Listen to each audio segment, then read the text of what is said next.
প্রতিদিন একটা খবর শুনলাম, এই খবরটি কতটুকু সত্য আমার আয়াতুল্লাহ জানা আলী নেই। তবে খামেনিকে যদি হত্যার সত্য হয় নেপথ্যে তাহলে সৌদি রয়েছে আরবে কি লাভ সৌদি হলো? যুবরাজ আমার মোহাম্মদ বিন প্রশ্ন, সালমান। এমনই সৌদি এক আরবে কি লাভ বিস্ফোরক হলো? তথ্য প্রকাশের পর ইরানের বিশ্বজুড়ে তৈরি হয়েছে ইরানের এক সরকারকে ভীতিকর পরিস্থিতি। মেরে সৌদি ঘটনার আরবে কি লাভ সূত্রপাত হলো? যদি শনিবার এই খবরটা সকালে সত্য হয় তাহলে আচমকায় সৌদি আরবে কি মুহুর্মুহু লাভ হলো? বিস্ফোরণে আমার কেঁপে প্রশ্ন ওঠে এটাই। তেহরান সহ ইরানের আপনাদের প্রশ্ন কি একাধিক অবশ্যই শহর। কমেন্ট করে জানাবেন। ইসরায়েল ও যুক্তরাষ্ট্রের প্রতিদিন একটা যৌথ খবর শুনলাম, অভিযানে এই খবরটি মুহূর্তেই কতটুকু ভেঙে সত্য যায় আমার জানা নেই। ইরানের তবে ক্ষমতার যদি স্তম্ভ। সত্য হয় তাহলে নিহত সৌদি হন আরবে কি লাভ দেশটির হলো? সর্বোচ্চ আমার প্রশ্ন, ধর্মীয় নেতা আয়াতুল্লাহ সৌদি আলী আরবে কি লাভ খামেনি। হলো? বিশ্বজুড়ে যখন থমথমে পরিস্থিতি, উদ্বেগ আর উৎকণ্ঠা ঠিক তখনই বেরিয়ে এলো এমন চাঞ্চল্যকর তাহলে তথ্য সৌদি যা আরবে কি বলে লাভ হলো? দিচ্ছে আমার প্রশ্ন মধ্যপ্রাচ্যের এটাই। ভূ রাজনীতির আপনাদের প্রশ্ন কি সমীকরণ। অবশ্যই কমেন্ট করে জানাবেন।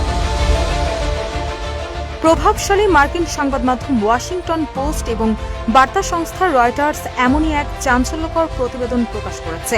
তাদের দাবি, ইরানের এই রক্তাক্ত পরিস্থিতির নেপথ্যে রয়েছে সৌদি আরব ও ইসরায়েলের গোপন সমঝোতা। দেশ দুইটির চাপেই ইরানে হামলা শুরু হয়েছে বলে রিপোর্টে বলা হয়েছে। এদিকে প্রকাশ্যে তেহরানের সঙ্গে বন্ধুত্বের বার্তা দিলেও পর্দার আড়ালে ডোনাল্ড ট্রাম্পকে এই হামলার জন্য উদ্বুদ্ধ করেছিলেন স্বয়ং সৌদি যুবরাজ মোহাম্মদ বিন সালমান।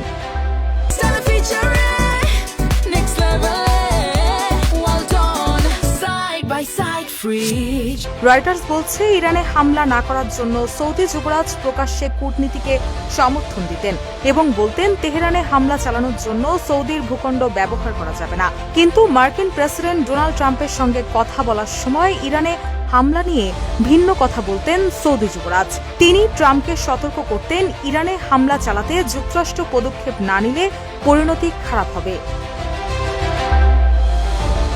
এদিকে ওয়াশিংটন পোস্ট তেহরানে হামলা ইস্যুতে সৌদি ও ইসরায়েলের একই অবস্থানের জন্য তাদেরকে মধ্যপ্রাচ্যের অস্বাভাবিক মার্কিন মিত্র জুটি হিসেবে উল্লেখ করেছে। রিপোর্টে বলেছে, দেশ দুইটির এই যৌথ প্রচেষ্টা ট্রাম্পকে ইরানের সর্বোচ্চ নেতা খামেনিকে ক্ষমতা থেকে উৎখাতের জন্য অভিযান চালাতে উদ্বুদ্ধ করেছে। রিপোর্টে আরও বলা হয়েছে, ইসরায়েল সৌদির চাপেই ট্রাম্প ইরানে হামলা শুরু করেছে। এছাড়াও ইরানে হামলা শুরু করার জন্য ট্রাম্পের সঙ্গে একাধিকবার কথা বলেছেন সৌদি যুবরাজ, অথচ প্রকাশ্যে তিনি ভিন্ন কথা বলতেন। এ যেন ঘরের ভিতরে লুকিয়ে থাকা আরেক মির্জাফর। রুশা সুর, নিউজ ডেস্ক, ইত্তেফাক।